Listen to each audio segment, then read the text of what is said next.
I'm Smith. I work as a principal engineer at Intuit in the platform group, primarily focusing on modernizing our identity platform and the data infra.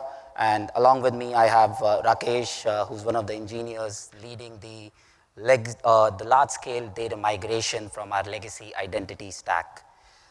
Before I get into the details, I want to kind of give a quick intro about Intuit. I am pretty sure most of you guys here know about some of our marquee product offerings such as TurboTax, Credit Karma, QuickBooks, MailChimp.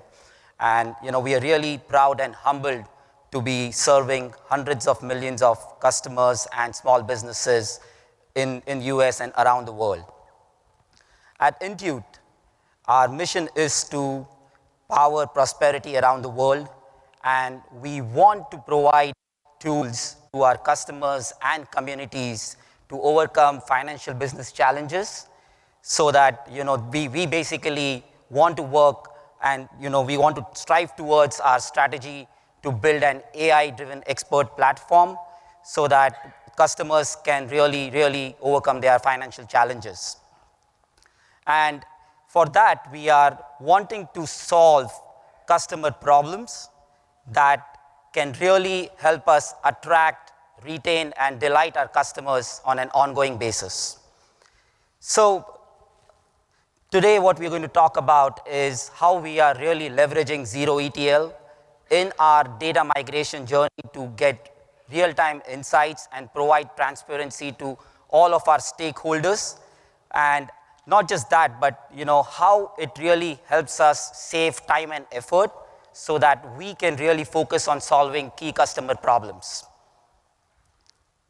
So before I get into a little bit more details on that, what I want to talk about is why identity at Intuit is so important. Primarily, identity is central to anything we do at Intuit.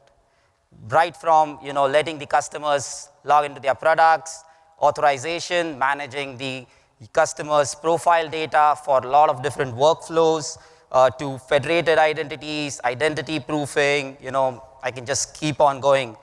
But at the general belief that we have is that if identity moves fast, Intuit moves fast, and we are able to unlock a lot of features for our customers. So, like around 3 to 4 years back, we kind of embarked on this journey to transform our identity from a monolithic architecture to a more modern microservices-based platform.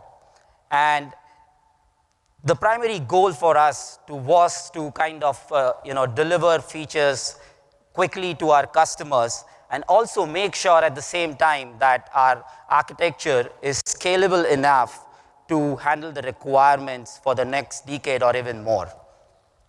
And when I'm talking about the migration, it was not just the straightforward, just move the database from one relational database to another relational database, or just write new services that are accessing the existing database.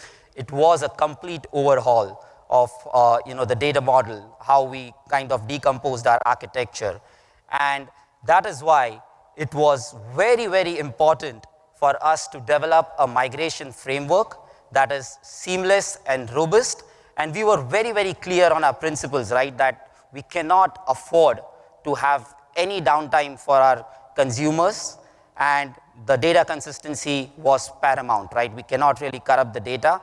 And then we also wanted to make sure that whatever stack we develop, we are kind of operating in this double bubble so that if for any reason, things don't work out on the new stack, we kind of go back to our battle-tested stack that we had.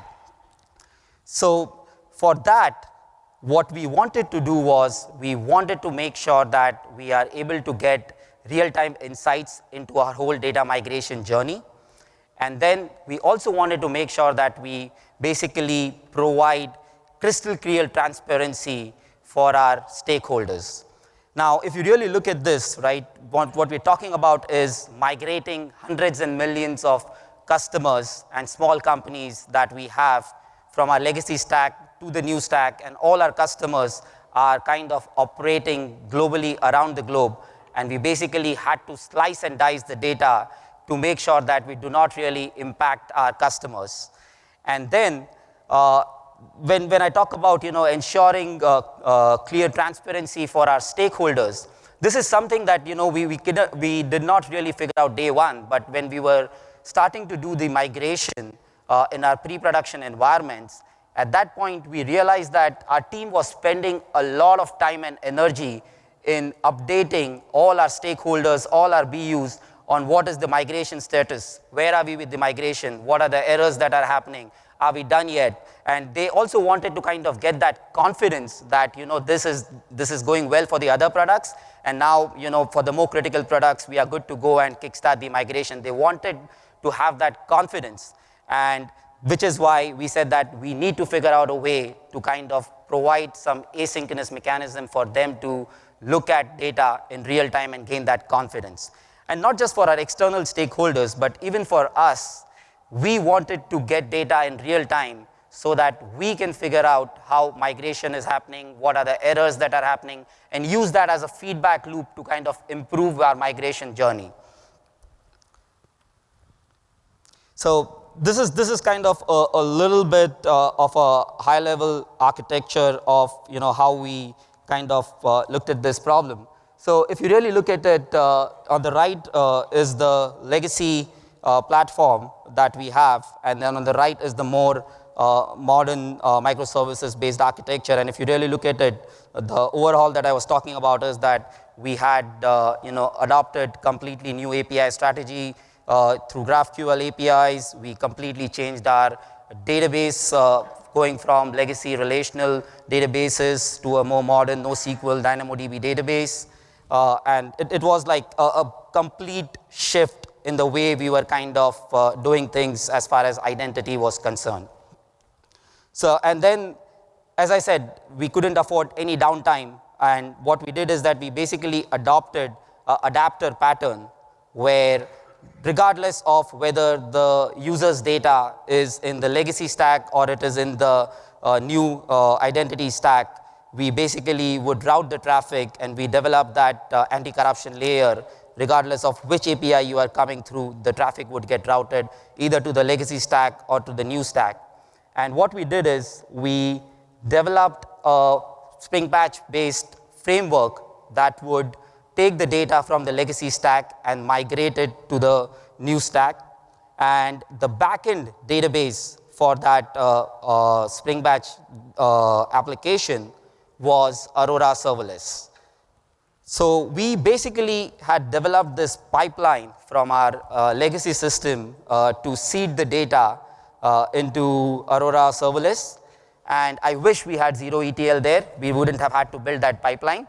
But it was unfortunately not there, and we had to kind of build a AWS glue-based pipeline to seed all that data into the Aurora Serverless, and then the batch-based applications would pick up the jobs and then execute the migration.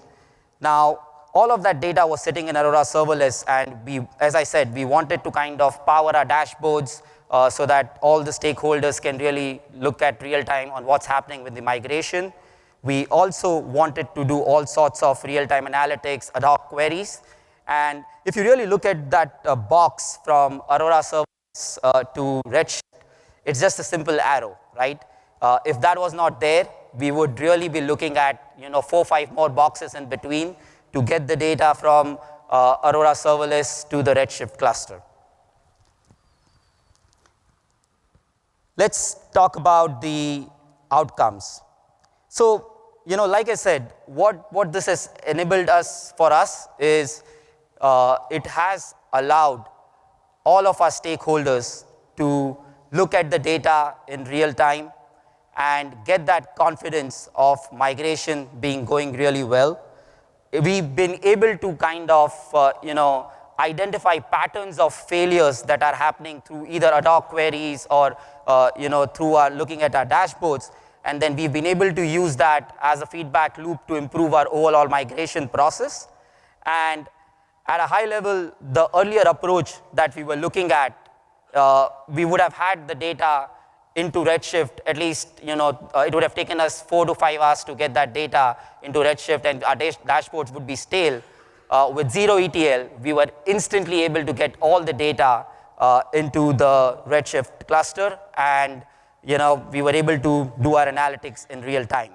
Pretty much, I would say that something that would have taken us at least a couple of months to develop, with zero ETL, we were able to deliver it in production in a couple of days, right? So this was amazing.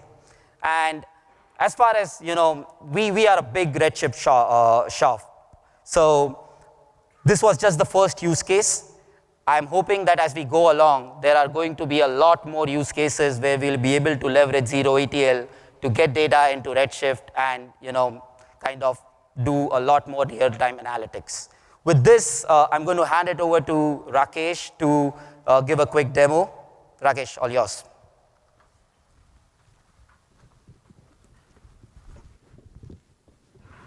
That's awesome. Thank you, Smith. Good afternoon, everyone. I'm Rakesh, and I'm part of the identity team at Intuit.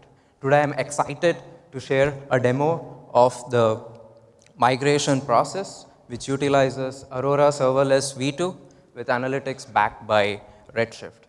We initially started with having this complicated pipeline, which replicated the data from Aurora to Redshift.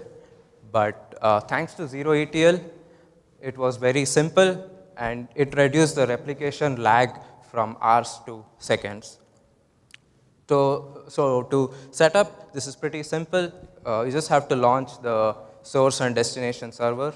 In my case, the source is Aurora Serverless V2, and sorry.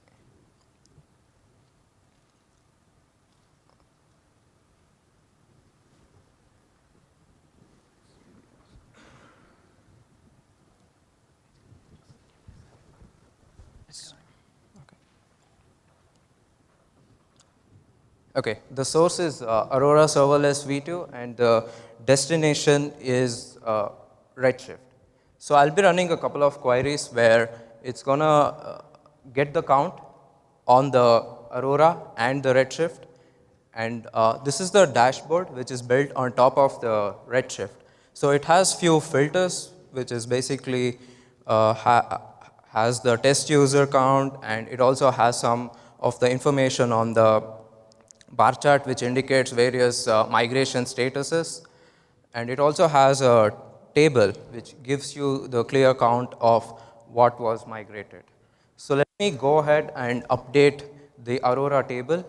So I'll be mocking the migration process, where I'm going to select a few records which is there on the table. As you can see, the migration status for all these records are not migrated. So I'll be mocking the migration, where the migration, let's say like 10 records are updated to migrated. And let me do the update. And now 10 more records, let's say it gets failed and it gets marked as skipped for whatever reason. So once these records are updated, let me just go back and select it. Okay, now the update is complete. Let's go back to the dashboard, which is built on Redshift. So we anticipate the number of records to increase by 10 for the users which is migrated, and also to reduce the users to be migrated by 10 and increase the skipped records by 10. So let me just go ahead and refresh the dashboard.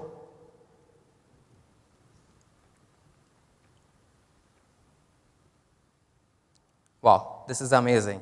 The counts got updated. The updates which I did was on Aurora MySQL, but it got reflected on the Redshift dashboard. As a business unit owner, this provides me a lot of confidence in the data. I need not go back to an engineer and ask him whether this data is accurate or not. And as an engineer, this is very invaluable to me. I can just directly go in and dig in and find out what caused the failure, and I can go ahead and rectify them. And this is also a win-win situation. The source and the destination both are serverless and they can scale efficiently. And to top it off, the integration between them is near real time. It has saved a lot of engineering effort, and not only that, it has also saved a lot of cost in maintaining the pipeline. So this concludes the demo.